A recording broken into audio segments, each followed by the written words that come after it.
ጤና ይስጥልን ክቡራትና ክቡራን የኢቢኤን ዜና ቻናል ቤተሰቦች፣ በዛሬው ዕለት ስለ መካከለኛው ምስራቅ ሰፋ ያለ ዘገባ ይዘን መጥተናል። ከዜናው ጋር አብራችሁ የሚቆየው ጌታ ያውቃል ማንደፍሮት ነኝ።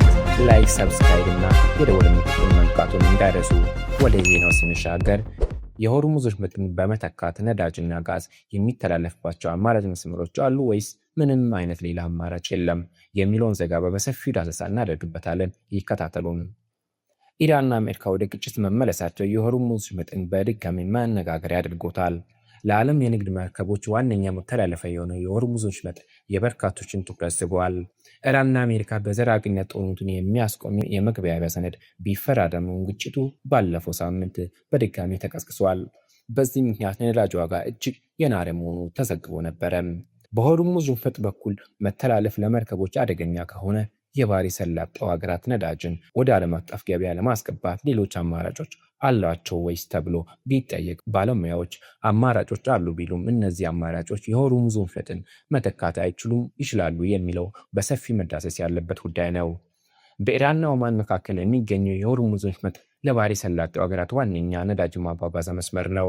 የሆርሙዝ ወሽመጥ ወጪ ቆጣቢ በሆነ መንገድ ሰፊ መጠን ያለው የነዳጅ ምርት ማስተላለፍ የሚያስችል አማራጭ ነው። ከነዳጅ ማመላለሻ ቱቦ አንጻር የሆርሙዝ ወሽመጥ በአነስተኛ ወጪ ከፍተኛ የነዳጅ ምርት ያስተላልፋል። የነዳጅ ማስተላለፊያ ቱቦ መሰረተ ልማት ለመዘርጋት ከሚጠይቀው ወጪ ባሻገር የጥገና ወጪውን ከፍተኛ ነው። ዓለም አቀፍ ኢነርጂ ኤጀንሲ እንደሚለው በሆርሙዝ ወሽመጥ በኩል በየቀኑ ወደ 20 ሚሊዮን በርሜል ነዳጅና ጋዝ ይጓጓዛል። ይህም ከዓለም የኃይል አቅርቦት ሩብ ያክሉን ይሸፍናል። ከዚህም ውስጥ 80% የሚሆነው ነዳጅ መዳረሻው ኤስያ ነው። በሆርሙዝ ወሽመጥ በኩል የዓለም 1/5 ፈሳሽ የተፈጥሮ ጋዝም ይዘዋወራል። በተለይም ፈሳሽ የተፈጥሮ ጋዝ ዝውውር ሆርሙዝ ወሽመጥ ላይ የተመረኮዘ ነው። ፈሳሽ የተፈጥሮ ጋዝ ወደ ዓለም ገበያ የሚገባው በዚህ መስመር ብቻ ስለሆነ ሌላ መጓጓዣ አማራጭ የለውም። የሆርሙዝ ወሽመጥ ለኢራን የበላይነት ይሰጣል። የሆርሙዝ ወሽመጥ ኢራን በዓለም አቀፍ የኤነርጂ ገበያ ላይ የበላይነት ስለሚሰጣት የባህረ ሰላጤው ሀገራት ነዳጅ ለማስተላለፍ በሌሎች አማራጮች ላይ ከፍተኛ ገንዘብ ያፈሳሉ። ከነዚህ አማራጮች አንደኛው የሳውዲ አረቢያ ኢስት ዌስት ፓይፕላይን ወይም ምስራቅ ምዕራብ ቧንቧ ሲሆን ነዳጅ ማስተላለፊያ የቧንቧ መስመሩ 1200 ኪሎ ሜትር ይሸፍናል። በዚህ መስመር ሳውዲ በቀይ ባህር ላይ ከያምቡ የባህር መዳረሻ ጋር በቀጥታ ትገናኛለች። የተገነባው እንደ አውሮፓውያኑ በ1980ዎቹ በኢራን ኢራቅ ጦርነት ወቅት ነው። በጦርነቱ ወቅት ሁለቱም ሀገራት የነዳጅ ጫኝ መርከቦችና ሌሎች የንግድ መርከቦችን ኢላማ ያደርጉ ነበረ። በ2019 የነዳጅ ማስተላለፊያ መስመሩ በአንድ ቀን ማጓጓዝ የሚችለው መጠን 7 ሚሊዮን በርሜል ደርሷል። ሌላኛው መስመር የተባበሩት አረብ ኤሚሬቶች 406 ኪሎ ሜትር የሚረዝም የመተላለፊያ አማራጭ ዘርግታለች። አቡዳቢ ክሩድ ኦይል ፓይፕላይን የተባለው የነዳጅ ማጓጓዣ የቧንቧ መስመር በአቡዳቢ የሚገኘውን የሀብሻን ነዳጅ ማምረቻ በኦማን ባህር ዳርቻ ከሚገኘው በፉጅራይ ወደብ ጋር ያስተሳስራል። ይህ አማራጭ መስመር ከሆርሙዝ ወሽመጥ ውጪ ነዳጅን ለማጓጓዝ ይውላል። ለጉዳዩ ቅርበት ያላቸው ሰዎች ጠቅሶ ፋይናንሻል ታይምስ እንደዘገበው በዱባይ የሚገኘው የሎጂስቲክ ኩባንያ ዲፕ ወርልድ በፉጃይራ ዘርፍ ብዙ አገልግሎት የሚሰጥ ወደብ ለማቋቋም እቅድ ይዟል። የዱባይ ጀብል አል መዳረሻ ላይ ብቻ ጥገኛ ከመሆን ሌሎች አማራጮችን ለመዝርጋት ያለመ ፕሮጀክት ነው። ከሆርሙዝ ወሽመጥ ውጭ ሌሎች መተላለፊያ መስመሮች እንዲኖሩም ያስፈልጋል። ከሆርሙዝ አማራጮች ቢኖሩም እንኳን መጠነ ሰፊ እንቅስቃሴዎች ለማድረግ እንደሚያስፈልጉ ዓለም አቀፍ ኢነርጂ ኤጀንሲ ይገልጻል። አማራጭ መስመሮቹ በቀን ማጓጓዝ የሚችሉት ከ3.5 እስከ 5.5 ሚሊዮን በርሜል ብቻ መሆኑ የተቋሙ መረጃ ይጠቁማል። በሆርሙዝ ወሽመጥ ከሚተላለፈው 20 ሚሊዮን በርሜል አንጻር ቁጥሩ እጅግ አነስተኛ ነው። በኪንግስ ኮሌጅ ለንደን የዓለም አቀፍ ደህንነትና የመካከለኛው ምስራቅ ጥናት ባለሙያ ዴቪድ ቢ ሮበርትሰን ይህ በቂ መጠን አይደለም ይላሉ። አማራጭ መንገዶች ውጤታማ እንዳይሆኑ የተለያዩ መሰናክሎች ይገጥሟቸዋል። ለምሳሌ የአምቡ የባህር መዳረሻ በዚህ ፍጥነት ይህን ያክል ነዳጅ ማስተናገድ አይችልም ይላሉ ባለሙያው። ሳውዲ አረቢያና የተባበሩት አረብ ኤሚሬቶች የዘረጓቸው አማራጭ መስመሮች የጥቃት ኢላማም ሆነዋል። የተባበሩት አረብ ኤሚሬቶች ኢራን በፉጅራይ መዳረሻ ላይ ጥቃት ሰንዝራለች ስትል ከሳለች። በጥቃቱ ሳቢያ በነዳጅ መከማቻ ታንከሮች እሳት እንደተነሳና የነዳጅ ጭነት እንደተቋረጠም አስታውቃለች። ያለፈው ሚያዝያ ላይ በነዳጅ ማስተላለፊያ የቧንቧ መስመር ላይ በደረሰው ጥቃት ሳቢያ በአንድ ቀን መጓዝ የነበረባቸው 700,000 በርሜሎች መንቀሳቀስ እንዳልቻሉ ተገልጿል። ሳውዲ አረቢያን በ3 ቀናት ውስጥ መተላለፊያው በድጋሚ አገልግሎት እንዲሰጥ ጥገና አድርጓል። ኢራን ከሆርሙዝ ወሽመጥ ውጭ ያሉ አማራጮችን ዘርግታለች። 1000 ኪሎ ሜትር የሚረዝመው የነዳጅ ማስተላለፊያ የቧንቧ መስመር በባህረ ሰላጤው ጫፍ ከሚገኘው ጎሬ ተነስቶ ኦማን የሚገኘው ጃስኬ ባህር ጫፍ ይደርሳል። መተላለፊያው በአንድ ቀን ውስጥ 1 ሚሊዮን በርሜል ነዳጅ ያጓጉዛል። የሆርሙዝ ወሽመጥ ውጭ የኢራን ነዳጅ ለዓለም አቀፍ ገበያ ያደርሳል። ማዕቀቦችና የመሠረተ ልማት ውስንነት የነዳጅ መተላለፊያውን በታቀደው መጠን አገልግሎት እንዳይሰጥ ገድቦታል። ሆርሙዝ ወሽመጥን ብቸኛ አማራጭ ከማድረግ ውጭ ሌሎች የውጭ ንግድ መስመሮችን በመዘርጋት ረገድ ተጠቃሽ የሆነው የነዳጅ ማስተላለፊያ የቧንቧ መስመር ይጠቀሳል። ሌላኛው 970 ኪሎ ሜትር የሚረዝመው መስመር ከሰሜን ኢራቅ ኩርኩክ ግዛት ተነስቶ እስከ ቱርክ ሜዲተራኒያን ባህር መዳረሻ ቺያን ይደርሳል። ለ2 ዓመት ተኩል ተዘግቶ የቆየ መተላለፊያ በአውሮፓውያኑ መስከረም 2020 በድጋሚ ተከፍቷል።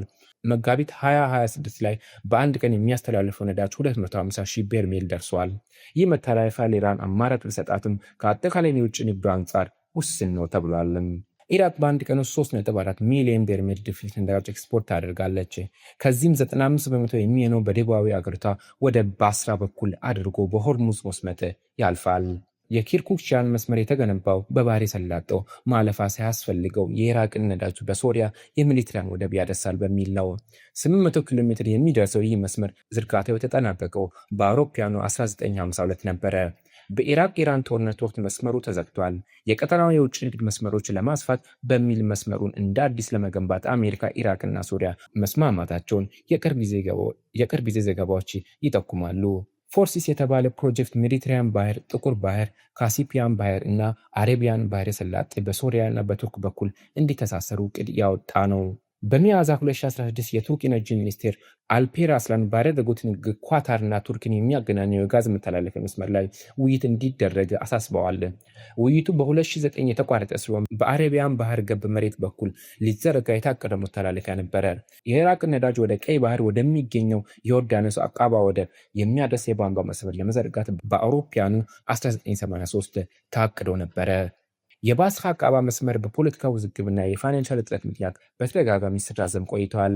የአማራጭ መስመሮች ዝርጋታን የሚደግፉ አካላትም እንደሚሉት ኢራን በዓለም አቀፍ የኤነርጂ ፍሰት ላይ ያላትን ጫና የሚያዳክም ነው። የባህረ ሰላጤው የነዳጅ አቅርቦት እንዲያቆራረጥም ያግዛል ይላሉ።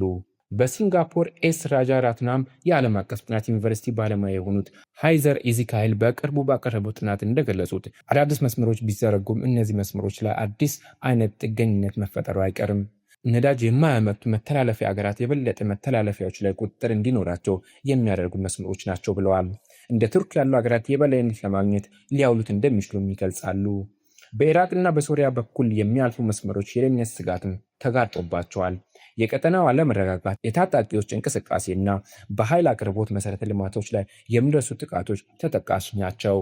የባህረ ሰላጤው ሀገራት የሆርሙዝ ወሽመጥ ላይ ጥገኝነታቸውን ቢቀንሱም ሌላ መስመር መጠቀም ከሚያስከትለው ጂኦፖለቲካዊ ጥንቅጥ ማምለጥ አይችሉም። የግብፅ ሱሜዲ የቧንቧ መስመር ቀይ ባህርን ከሜዲትራኒያን ጋር ያስተሳስራል። ስዊዝ ካናልን ሳይጠቀሙ ወደ አውሮፓ ለመድረስ የሚረዳ ሲሆን በቀን ከ2.5 እስከ 2.8 ሚሊዮን በርሜል ነዳጅ ያጓጉዛል። በቅርቡ የየመን ሁቲ አማጽያን በቀይ ባህር የንግድ መርከብ እንዲሁም በባባ አሊማንዳ ወሽመጥ ላይ ያደረሱት ጥቃት ያለውን ተጋላጭነት ያሳያል። ግጭቱ ከተነሳ ወዲህ በግብፅ መተላለፊያ የሚንቀሳቀስ የነዳጅ መጠን ቢጨምርም ለአውሮፓውያኑ ከሚያስፈልገው አቅርቦት አንጻር ውስን መሆኑን የዓለም አቀፍ ደህንነት እና መካከለኛው ምስራቅ ጥናት ባለሙያ ዴቪድ ቢ ሮበርትሰን ይናገራሉ። አሜሪካ የምትፈጽመውን ጥቃት እስከምትገታ ድረስ የሆርሙዝ ወሽመጥ ዝግ ሆኖ እንደሚቆይ ኢራን አስታውቃለች። በቀጠናው ያለውን የነዳጅና የጋዝ የውጭ ንግድ እንደምታውክም አስጠንቅቃለች። በዩናይትድ ኪንግደም በሚገኘው ሮያል ዩኒቨርሲቲ ሰርቪስ ኢንስቲትዩት የባለሙያ ቡድን ቲንክ ታንክ የመካከለኛው ምስራቅ አጥኚ የሆኑት ዶክተር ኤች ሄለር እንደሚሉት የባህረ ሰላጤው ሀገራት የሆርሙዝ ወሽመጥ ተጠቃሚነታቸውን መቀነስ ይፈልጋሉ። የባህረ ሰላጤው ሀገራት በተቻላቸው መጠን ከሆርሙዝ ወሽመጥ ውጭ ወዳሉ አማራጮች ፊታቸውን ያዞሩ ነው ሲሉም ያስረዳሉ። የቀጠናው መንግስታት ከዚህ ቀደም በነበረው መጠን የሆርሙዝ ወሽመጥ ላይ መተማመን ስለማይችሉ ለውጭ ንግድ አማራጭ መስመሮች መፈለጋቸው እንደሚቀጥሉ ይናገራሉ። ነገር ግን አማራጮች የሆርሙዝ ወሽመጥን ይተካሉ ብሎ አያምኑም። አንድ መስመርን በአጠቃላይ በሌላ አማራጭ መለወጥ ቀላል አይደለም ይላሉ። ነገር ግን አገራት አማራጭ መስመሮች በፈለጉ ቁጥር የሆርሙዝ ወሽመጥን አስፈላጊነት እየቀነሰ እንደሚሄድ ይገልጻሉ። የቀጠናው አገራት የእስራኤልን ይሁን የኢራንን የበላይነት እንደማይፈልጉም ያክላሉ። ክቡራን ተመልካቾቻችን ለሰዓቱ ያዝነው ዘገባ ይህን ይመስል ነበረ። ከጥቂት ሰዓታት በኋላ በሌሎች መረጃዎች እስከምንገናኝ ቸር ሰንብቱ። ኢቢኤን የዜና ቻናልን ሰብስክራይብ ያድርጉ። እንዲሁም የደወል ምልክቱን ይጫኑ። አስተያየቶን በኮሜንት ሴክሽን ላይ ያስቀምጡልን።